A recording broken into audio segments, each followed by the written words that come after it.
Katonda ffe gwayinza bina mukama tukuwa ekitiibwa n'ettendo tukusinza nga tukulumiza nga tukusama ekitiibwa oli katonda omulungi tojuluka tosingika tewenkanika mukama nge tewali akwenkanira tewaliba gwe wekka gwe katonda ffe mukama ffe maanyi gaffe ekitiibwa kyaffe essanyu lyaffe ssuubi lyaffe gwe naatyanga gwe naasinzanga gwe naagulumizanga gwe naasangamu ekitiibwa osaanidde gwe katonda Ibulayimu wa Isaaka wa Yakobo gwe naatyanga tukwaniza makati gaffe n'amaanyi go n'ekisa n'ekitiibwa kyo mukama taata jangu okola ebikulu jangu mukama ng'oyogere naffe tumanyi nga akati mu kwogera naffe ekigambo ekyo mukama bwe bulamu ate gwe mwoyo mukama wange gwe katonda kyogere gye tuli abeetaaga obulamu babufune n'abaagala omwoyo bagufune kwegalira gwe katonda yogera naffe amatu gaffe gagguddwa n'amagezi gaffe gagguddwa okulira okuva gy'oli mu linnya erisinga amannya go nerya Yesu Kristo mukama waffe era omulokozi waffe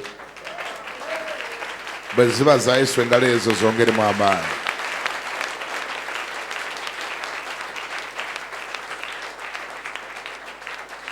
Haleluya. Balamusiza mwena mu linnya lya mukama waffe Yesu Kristo era ne nebaza mukama ku lwammwe mwenna oyinza okutuulako ng'omaze okulamusa ku neighbor oyo kasita omala omuwaayo ka high five ng'olyoka otuula. Mukama waffe yeebazibwe nnyo. Amiina. Glory be to God. Mukama yeebazibwe nnyo. Haleluya. Ngenda kukusaba ku dakiika eno ogende mu bayibuli yo. Mukama waffe yeebazibwe. Twebaza mukama olw'abaweereza ba Katonda b'enjawulo abayimidde mu maaso gaffe mu kiseera kino. Mukama waffe yeebazibwe. Ababadde bayimidde gye tuli abasumba abaawano n'abo abatukyalidde kyendowooza nti batukoze bulungi. Omanyi oluusi kyetaagisa bayibuli egamba obutalekangayo kwaniriza bagenyi nti kubanga mu kwo waliwo abayaniriza bamalayika nga n'okutegeera tebakoze batya nga tebategedde kyekiba ku bagenyi nga bimanyi nti malayika bwajja aleeta bobaka malayika omulimu gwe kutambuza message kakati ate n'abagenyi zibabeera baleese kati oluusi tubawa omwaganya ne bwaba aliwo ekibaddewo ne tukiteekako ku bbali Katonda tusooka tukkiriza omugenyi n'ayisaawo mukama kye yamuwadde kyatuleetedde. Nolwekyo tukubire mukama mu ngalo olw'abagenyi abo n'abaweereza gye tuli. Erinnya lya mukama libazibwe. Genda mu bayibuli yo mu kitabo kya Balamuzi bw'oba okyajjukira essuula tugambye ekyabalamuzi essuula yakumeka ya 6 olunyiriri tunuli olunyiriri lw'e14. Kansabe omusomi mulungi nsabe omusomi mulungi onsomere olunyiriri lw'e14. Mukama n'amutunuulira n'ayogera nti genda n'amaanyi go gano olokole Isirayiri mu mukono gwa Midiyaani sinze nkutumye. N'amugamba nti ayi mukama wange Isirayiri ndimulokolera ku ki? Laba baganda bange be basinga okuba abaavu mu Manaase nange ndi muto mu nnyumba ya kitange. Mukama n'amugamba nti mazima ndibeera wamu naawe era olikuba Abamidiyaani ng'omuntu omu. N'amugamba nti obanga kaakano ndabye ekisa mu maaso go kale ndaga akabonero nga gwe wuuyo ayogera nange. Tova wano nkwegayiridde okutuusa lwe najja gy'oli ne nfulumya ekirabo kyange ne nkiteeka mu maaso go. N'ayogera nti n'abeera wano okutuusa lw'onookomawo. Gidyoni n'ayingira n'ateekateeka omwana gw'embuzi n'emigaati egitazimbulukuswa ne efa ey'obuta ennyama n'agiteeka mu kibbo n'amazzi gaayo n'agafuka mu kibya. Mukama yeebazibwe. Ate abiwulira oba abadde tatugoberera nkyaliwo ekyo kye nayita the 10 steps into your restoration season. Mukama waffe yeebazibwe. Katonda ayagala kutuzaawo. Katonda ayagala kukuzza mu kifo kyo. Katonda ayagala kukuzza w'oteekeddwa okubeera naye nga tannakuzaawo waliwo by'oteekeddwa okumanya.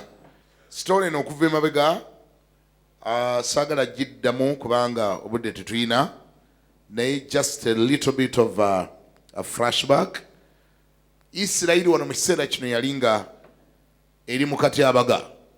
Si katyabaga kokka naye yali mpambe, yali under oppression, yali enyigirizibwa olw'ebyo ebyaliwo mu past. Baali batambula bine Katonda ne Katonda n'abagabula mu mikono gy'abalabe baabwe okumala emyaka 7 nono kati Katonda gwali mu kwogera naye wano mu ssuula eno we tusomye Gideoni yamukuba naggwano abaaliwo naye nga takyajjukira na bwannaggwano bwe nga Mukama yalina okubumujjukiza era malayika bwe yajja gy'ali amugamba nti gwe omusajja ow'amaanyi omuzira naye nga gwe bagamba bino yalina mu nsiko eyo mu kabira ng'ate gye yalima ennimiro mu kasiko ate nga gye yalima ennimiro si kulwanga alima ku kkubo Abamidiyaani ne balaba engano ye ne bagyonoona oba ne bagibba naggwano naye alima luddawa mu kasiko yakole akalimiro ke akungula ali mu kiseera kya kungula naye akungula agikise Abamidiyaani si kulwanga bagitwala. Ebigambo Katonda byakozesa kegatoyinza na kukkiriza nti ono omwami ali mu kwekweka na kukweka kwekweka na kukweka. Malayika bwe jjajja ali amugamba tigwe omusajja Gideoni omuzira ow'amaanyi kyendowooza ne naga nti oba balina omulala gwe bagamba nze ate ali mbi okukweka ate nange ndi muzira w'amaanyi. Ekyo kyekibaawo nti omulabe waliwo lwakuteeka mu kasonda n'akwerabiza n'amaanyi g'olina wangi era mu mboozi ye ne Katonda agezaako okulaga Gideoni nti olina amaanyi. Emboozi bagiwanyisiganya bwe yagenda mu maaso mu ssuula yonna nga obanga oli ogisomyeko ojja kulaba nga Gideoni obudde bwe bwonna yabumala drailinga nga addayo mu byemabega Mukama akati kyatubeezaako bino Mukama obanga ddala gy'oli kati walagawa akati ate manya omulabe waffe yatuteeka atya wano we tuli akati ate twakulirako nti oli w'amaanyi. Katonda bina n'abiwulira naye ku lw'14 oba nalwo olutunulidde bulungi olulaba Katonda agezaako omujjukiza nti waliwo amaanyi g'alina.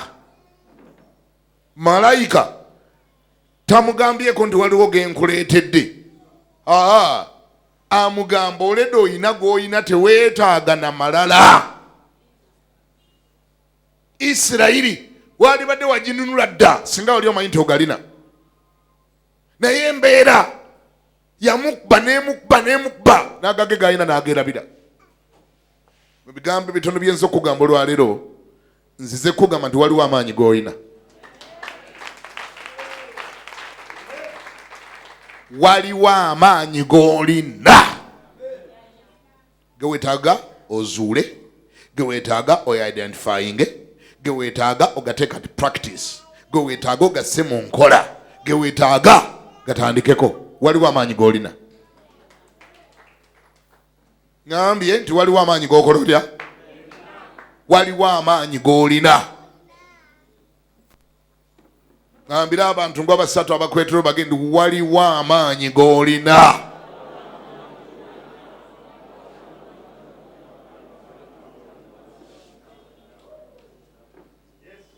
Agatakolanga agatannakugasa agatannagasa nabakikaakyo agatagasanga nnyumba yo agatagasanga ggwanga lyo naye nga weegali awo mu lisaavu ogalina. Ekizibu ekisinga obunene nitukaabira nnyo bye tutalina ne tuwerabira bye tulina. Tusabira nnyo bye tutalina nga ne bye tulina tetubikozesanga. Tutambula engendo mpanvu nnyo nga tunoonya bye tutalina. Tuzunga ekisuswe naye nga ne bye tulina tebikolanga. Tweraliikirira olw'ebyo bye tutalina naye nga bye tulina tetubikozesanga. Nsobola okulyanga mali amina wangi. Ennaku zino mu kibuga waliwo oluyimba lwa nnyiriri ezitali mu Bayibuli. Ennyiriri ezitakola ki? Waliwo Bayibuli ezaazukwa nga temulimu nnyiriri naye obuuza abakimalako obudde ndi ze zirimu mwazisoma ze zirimu muzimanyi ze zirimu ozimanyi wazisoma zo zitegeera. Kanzireyo ku maanyi mulokole gwe wali okitegeddeko nti waliwo amaanyi g'olina era wali otegedde nti buli omu ku ffe wano waliwo eriya y'amaanyi ge. Wanji buli omu ku ffe. Ekyenjawulo kyokka nti amaanyi g'agundi sige maanyi g'agundi, ag'agundi sige g'agundi, ag'agundi sige g'agundi, ne buli ali wano Katonda alina kye yamuteresa. Wanji? Because God is a good compensator. He knows how to compensate. Gwatawadde kino ate amuwa kino, gwatawadde kino ate amuwa kino. Gayita amaanyi go ag'agundi sige g'agundi, naye agago wali weetunudde mu ddabiramu n'ogazuula.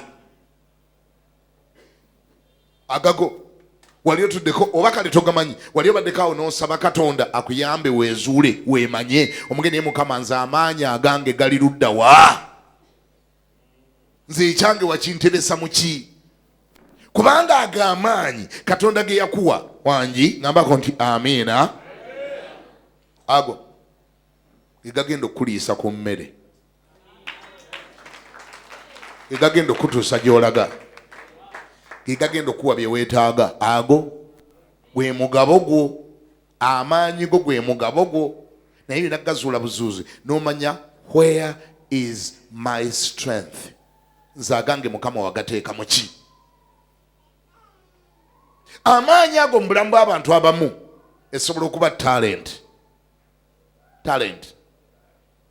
You don't know how many people today all over the world are surviving because of their talents. Buli muntu mu ngeri ye Katonda alina kye yamuwa. Ngenda kikugaziyiza wandietaaga okukwata ku kalaamu bw'oba ogirina. Bw'oba togirina simanyi ngeri gye ngenda kukuyamba. Erinnya lya Mukama lyebazibwe. Amiina. Brand sooka okomewo wano katono nnyo.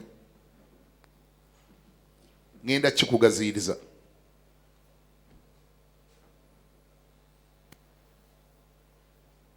Genda mu maanyi go gano olokole Isirayiri.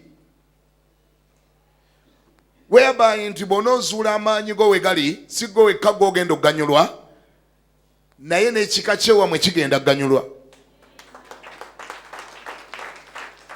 N'abakwetoolodde bagenda kuganyulwa,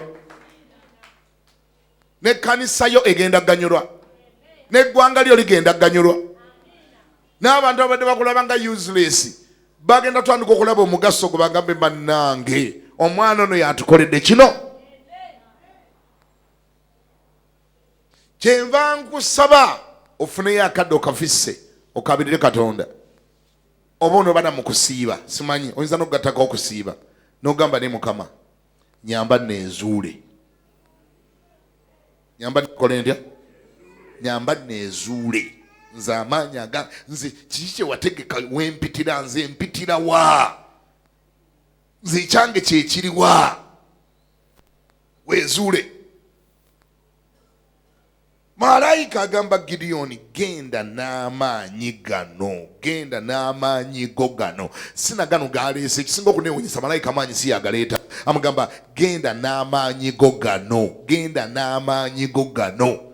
Gideoni gano genkulabamu. Gideoni ndoza n'agamba mugali waati kyogamba bulijjo mbadde nyina amaanyi nti waliwo gw'olina, genda n'amaanyi go gano. Olw'ekumi n'ennya gwe gambye. And the Lord turned unto him and said, go in the strength you have and save Israel out of Midian's hand. Am I not sending thee? Listen to me. Listen to me. Bobanga onoleta deliverance eri obulambo n'obulamu bw'abantu abalala. Number one, tugambye, you may need to determine to go in that mighty of yours. Though it takes to identify your power or the strength in you, or the strength that is in you, and then start to utilize it to produce results that will change your world and the lives of the people around you. Your strength could be the never identified or never utilized skill or a talent or the information or an information. Amaanyi ge boogerako wano yandiba talent, yandiba skill, yandiba information. Strength could be information. Nga ogirina ne ogikozesanga. Wano mu Africa ekisingira ddala okututawaanya is unused information. Information yoyina nenga togikozesanga naye ng'omanyi. So many of us are claiming, I know what to do. I know what to do. Tusinda mu situations zaffe n'ogamba, I know what to do. What is going to change your life is not knowing what to do, is doing what you know. Bobo kuba ngalungo zikubira Yesu kasasi banga siza zikube zinoge. Doing what? Doing what you know. Togamba bugamba ekyo nkimanyi. Wali okitadde mu nkola. Kubanga ekigenda okukisobola mu siko ogenda obogezi nti ekyo nkimanyi. Manyi ekyokukola. Bw'oba okimanyi wali okikoze. Bw'oba wakikola kyakyusa mu bo. Mukama yebaza. Njogera ku maanyigo. Mbuliza oyo akulina nti naye muntu gwe amaanyi go gamanyi. Agago gakuli ludda wa. Singa wano buli omu mbadde muwadde microphone nga nkola survey. And one day I'm going to do that. Ekibuzo kyange kyali badde nti, what are you good at? What are you good at? Kuba tunoonya ngeri gye tukuyamba. What are you good at? Ndogedde bulungi oluzungu? Enyinaana abalunyamba oddukebera. Naye ate era ne bwe luba tiluteredde ze siri muzungu. Omunyarwanda bw'ayita ekikopo n'akiyita ekigombe. Ng'okimalako obudde ng'ogaana kimuweereza olenga mba ekigombe ekyo. Ogasooka otereeze muweereza kikombe. Kama feebazibe. Kasitoba ng'otegedde. What are you good at?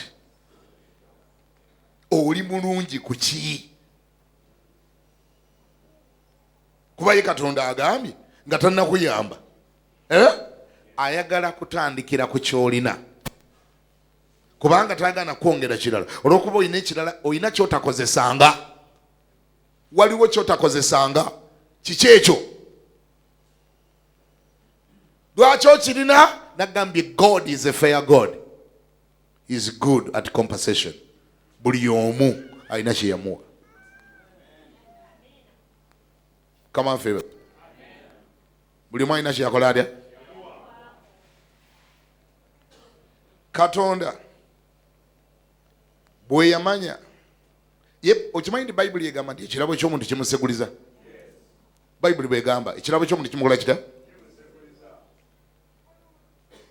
Bwali busobozi bwa Yosefu obw'okuvunula ebirooto bwe bwamuyingiza olubiri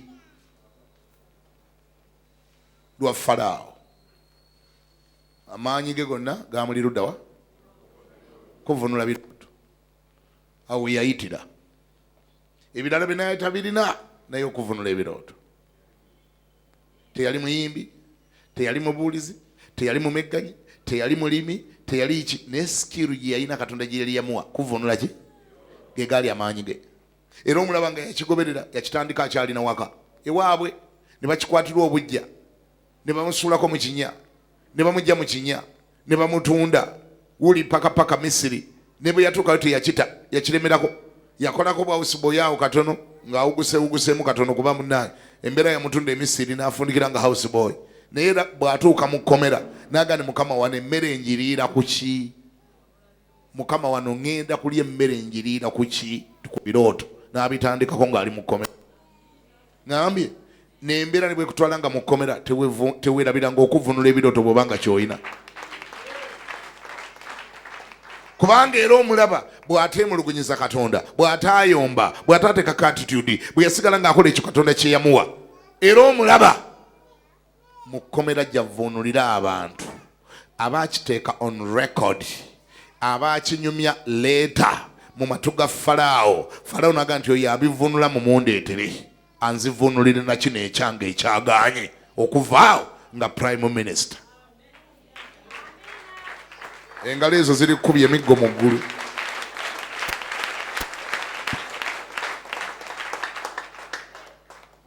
Amiina. Bwali busobozi bwa kukuba nnanga bwe buyingiza Dawudi mu lubiri. Nanga omwana okuyingira mu lubiri ayingirirayo ku nnanga ye gye yakubanga. That was his strength. Agegali amaanyi ge. Nanga kubanga obwetavu bwatuka essera ne mujja mu lubiri nga kabaka agwako omuzimu. Waliwo omuzimu ogwajjanga ne gumutuulako, yali yajemera Mukama naggulira emizimu ne gimuyingiramu. Kabaka Sawulo abakugu ne bamuwa amagezi nti ekika ky'omuzimu ogwo gukutuulako ogwo nti aha bwe guba gunaagenda weetaaga omuntu amanyi okukuba obulungi ennanga akukubirenga ennanga nga guzze. Ne bakikkanyako nti kyekyetaagisa. Omu n'agamba nti naye nalaba Dawudi mutabani wa Yese ku kyalo Besirekemu eyo, nali ngenzeeyo okugula ebintu. Wali omwana akuba ennanga bamuyita Dawudi mutabani wa Yese ali Besirekemu. Takuba nnanga aliko kyanoonya. Mugezi agikuba n'amagezi n'obwegendereza Mukama ali naye n'ebirala babinnyonnyola. Sawulo n'agamba nti gwe baabaleeta. Ennanga yagikubiranga ku ttale ng'alunda mbuzi n'ante. Wangi ennanga egyo yatandikira ku ttale yamuyingiza olubiri n'agikubira mu State House. Yongera embulizo yakulina nti what are you good at? Wangi ennanga yamuyingiza ki? Ennanga emuyingiza olubiri. Ennanga yemuyingiza olubiri. Kankubulire bino. Katonda olw'okuba nagambye dda nti God is a good compensator. When God knew that women will not have a lot of strength to protect themselves, he compensated them with beauty so that they can attract men to provide the protection they would need. That's how he compensated them. Abakazi Katonda be yamanya nti bajja kubanga n'amaanyi mangi geetaasa nga balumbiddwa. Wangi Katonda n'abateekako ekigendo beetaagibwangako obulungi. Wangi abakyala siwulidde. Wangi beauty and the body figures that would attract men to marry them in order to protect them. Era bw'omala omuwasa wangi ebisigadde byonna nga bikwata ku ggwe. Wangi kuba batonda muwasa taata we ye defender we, taata we ya providing. Bw'omala omuwasa nga taata akola handover. Nakalaba juzi nga bagatta mu South Africa omusajja yakwogerera ddala. Taata yaleeta omwana omuwala, nze bulijjo bakakola nali sitegeranga na bulungi kyekitegeeza omanyi okuyiga tekuggwaayo. Taata yaleeta omwana we muwala n'amukwasa agenda omuwasa nti oli n'asanyuka nnyo. Ombulizi n'amugamba nti otegedde kye bakwasiza. Taata akoze handover. Luli yaddamu engoye kati goyino zimuwa, yaddamu emmere kati goyino gimuwa, yaddamu protectinga kati goyino muprotectinga. Buli taata kyabadde akola you have taken over. Lwakuba abasajja abamu tebakimanyi bakeera ku makya naga nti maama olinayo sente zenva mwasibye muti eyo babulaza. Come on, favors way. But that's how God compensated with women. Mu kifo ky'amaanyi agakuba eŋŋuumi ye abawa beauty ne body figures so that they can attract those abalina amaanyi babawase babeere nga bali covered. Njogera ku compensation kakati yendiko how God compensated everyone. Are you still following? I don't hear you. Are you still following? When God knew that men will not have a lot of beauty to attract women, he compensated them with strength and money and wealth. bambi no babereka akabeetaagibwako. Strength, wealth, money. Kuba omusajja bw'omufumbirwa n'obugagga bwe obeera obufumbiddwa. At least women admire them, or would admire them to get some security and the good life that comes with wealth. Nkyayogera ku compensation. Okyagoberera? With your knowledge or without, oba okimanyiko oba tokimanyiko, bino wammanga ngenda bireeta nga bibuuzo. Haven't you ever found a woman that is somehow ugly, but with books and good education, and sometimes with a good job? Anji? Oba okimanyiko oba tokimanyiko, tolabangako omukyala nga si mulungi nnyo naye ng'omanyi Katonda kye yamukolera, nga yamuteeka ebitabo ku mutwe n'obuyigirize, sometimes n'omulimu omulungi.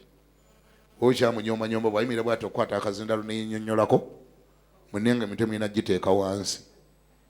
My name is Susan, I work with you as the project director. Nga ya face yange eri geri noga ya Mukama Katonda.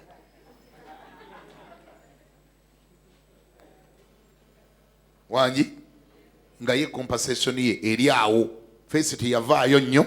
Katonda gandi kati nno engeri yatalina face ya nnyonnyonnyo kamuteekeko bitabo ku mutwe. Era nga bwakulaga obungi bw'abantu bakulembera otuula ku ttaka.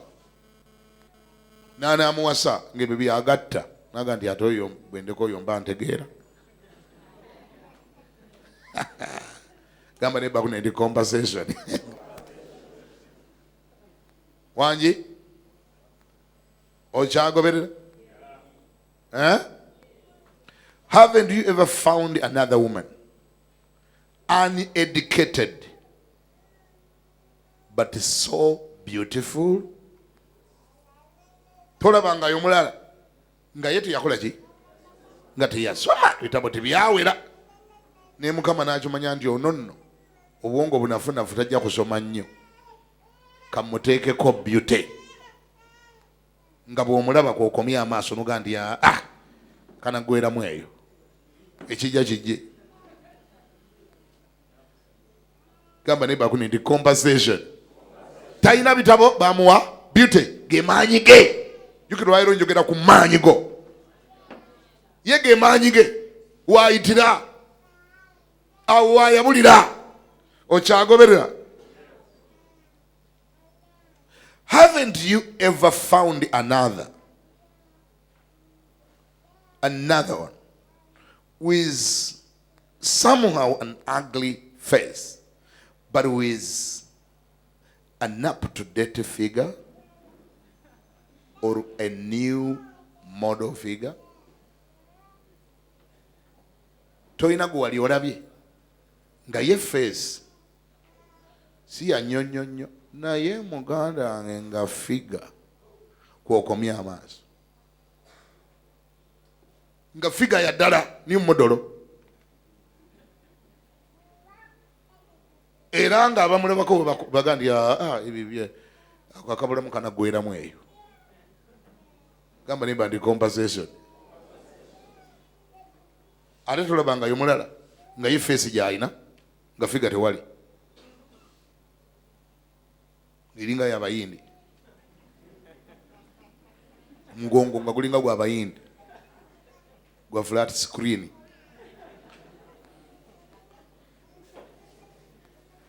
Naye nga face ya nnyo, ngambira ne bakuna ndi compensation.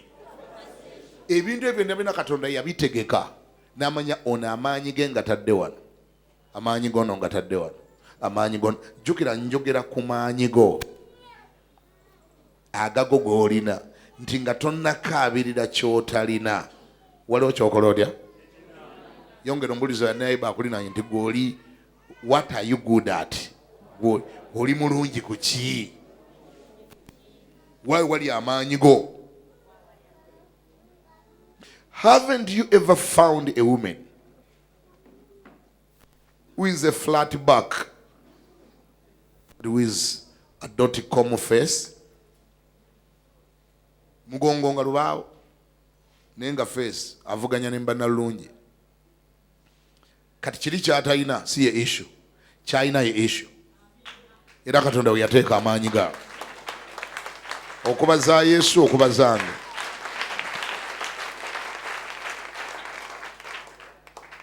Come on, favors me. Haven't you ever found one who is an analog face but who is a digital figure? .com face. Kitegeeza ekyomulembe ekiriwo. Gwe kiki kyoyita compensation bwe kiba nga si kyekyo? Your compensation is your strength. Come on, favors me. Your strength is your power. Katende yo jayagalo utilizing it. Find out what it is and use it to make your life better.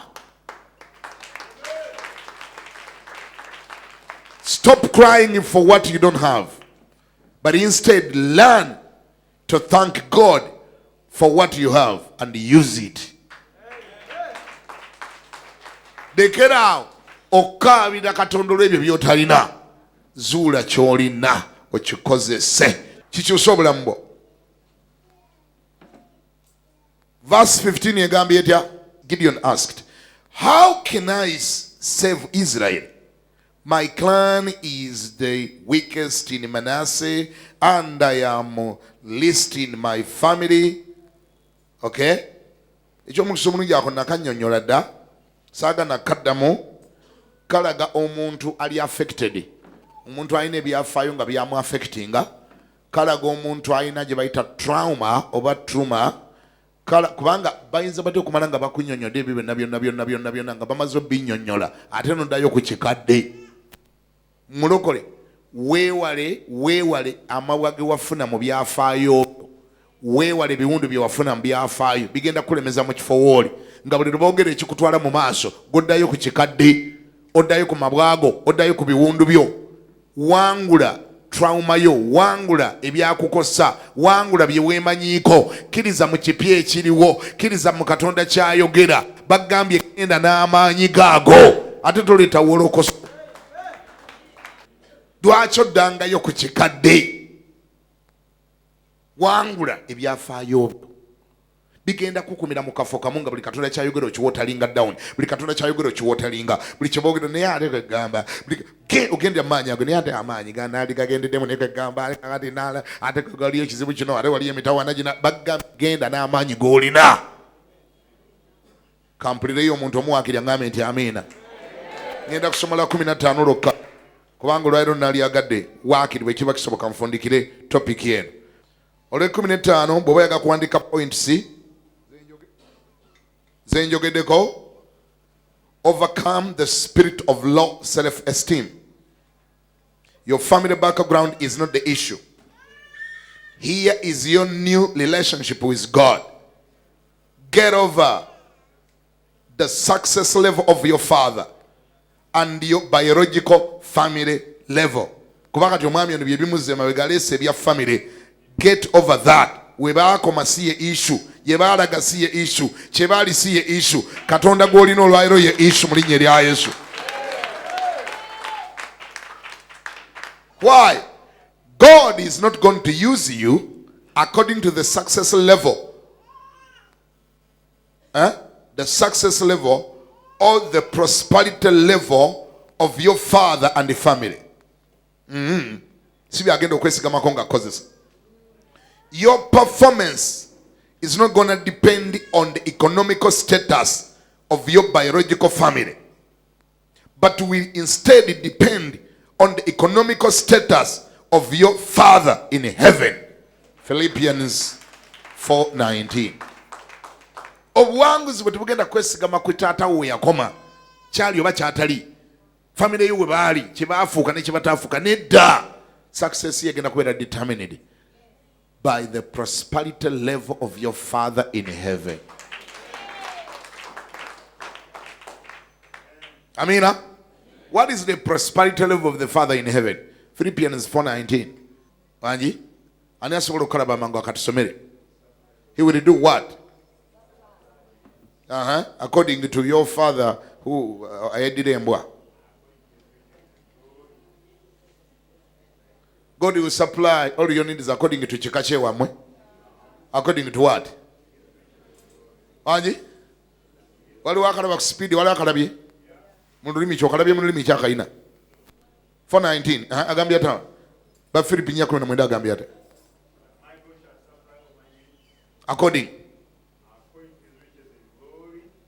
According to his riches in glory by Christ Jesus. Stop limiting yourself by considering the prosperity level of your biological family. Dikira ukwegera ageranya nabo nekati mu kikacho wafe waliwo yali afumbidwa waliwo yali ndege mbeta waliwo yali aleze Bulaya waliwo yali yagenze Kenya waliwo kati atebo wamala okulokoka Katonda yakusimbuliza n'akujja ate mu family eri n'akusimba mu family endala. Engalo bwe ziba simpangise zikube zinoge.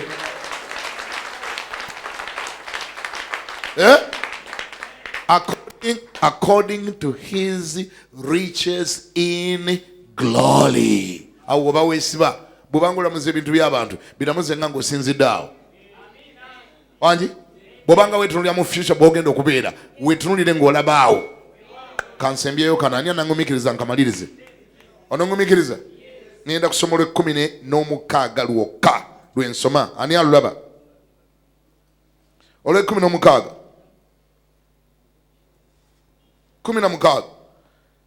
The Lord answered, I will be with you, and you will strike down all the Midianites together.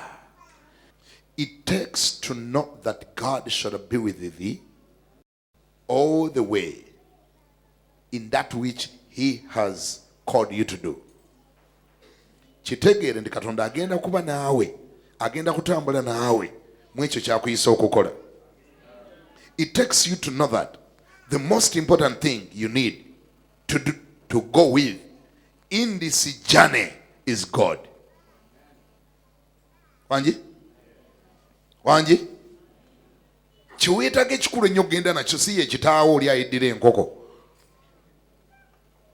Weetaaga bwetaazi kumanya nti kyeweetaaga era ky'ogenda okugenda nakyo mu kuyitibwa kuno Mukama kwakuyise kwekakasa nti ogenze ne Katonda. Ngambako nti amen. Genda nani? You rather lose a company of 1,000,000 people and keep God in your company. Keep God in your company. Keep God in your company. Wakiri ofiirwanga okwerekerwanga abantu 1,000,000 namba n'owerekerwa Katonda.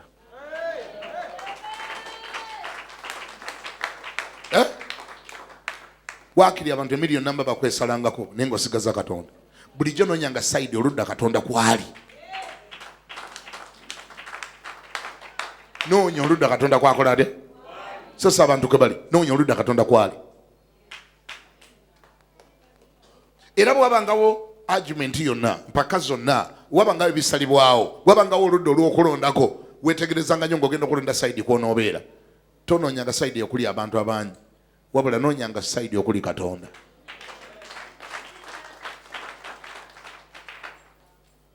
Wanji bulijjo ntera okugamba abantu Katonda ne bw'abanga atadde wali baasi ng'egenda Sembabule nga ne Setaani atadde wali ennyonyi Boeing 770 ng'egenda Bungereza, olinyanga baasi ya Mukama.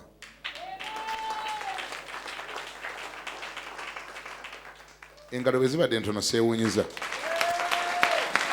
kubanga era wali abantu n'olira wali abantu n'olira nga bagamba musumba beera serious yawula Sembabule ku Bungereza.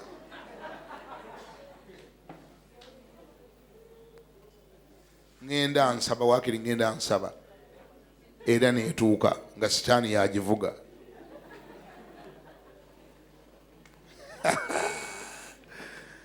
Let's be a little bit, realistic. Kakambulizo eniba kunentogera amazima. Nga Katonda atudde ku basi agenda Sembabule. Ne sitaani nga atudde ku steering agenda kuvuga nyonyi kutwale New York olinnya ki? Naye nga bw'omulaba mu face kyategeeza. Bw'omulaba mu face oyo akyogera kyategeeza. Ozanyisa gwe okubaza okuli ennaku zino mu bantu ba Mukama nga babaza obulamu bwonna babutambuliza mu kubaza. You rather lose a company of 1 million people and keep God in your company. If God be for us, then who can stand against us? Always desire to be on the side where God is. You rather board a bus that is heading to the remotest part of the village of Uganda. Okay? As long as God is on the steering. As long as God is the pilot. Than boarding a Boeing 777 that is heading to New York being driven by the devil. Nga Satani ye pilot. Ghana. Ugenti anja genda ne Katonda. Come on, favors. Take note that it is you whom God has chosen to use and to bring glory to his name. But also to bring deliverance to your family. Verse 16b. Put a smile on their faces. Make them eat dishes they have never eaten before. It is you who has been chosen to do that. To put on dresses they have never put on before. To live in types of houses they have never lived in. It is you who is appointed to do that. To fly them to places and destinations they have never been. Don't refer to other people. You are the one chosen to stand in the gap. Learn to believe that sometimes you will be called to do things alone without people's help or support or contributions. Not everything that has to be done in the house of God that require everyone's participation or people's contributions. Wanji? Chavudaga nti ogenda kuba abamidiyani ng'omuntu omu. Gwe. Wale bintu Katonda byalaba ng'ogenda bikola gwe nga gwe. Yimirira. Yimirira. Teeka omukono waggulu. Ddamu ebigambo bino nti ayi Mukama. Mbiwulidde nti oli mulungi mu compensation. Waliwo amaanyi ge wampa. Waliwo bye sirina naye waliwo bye nnyina.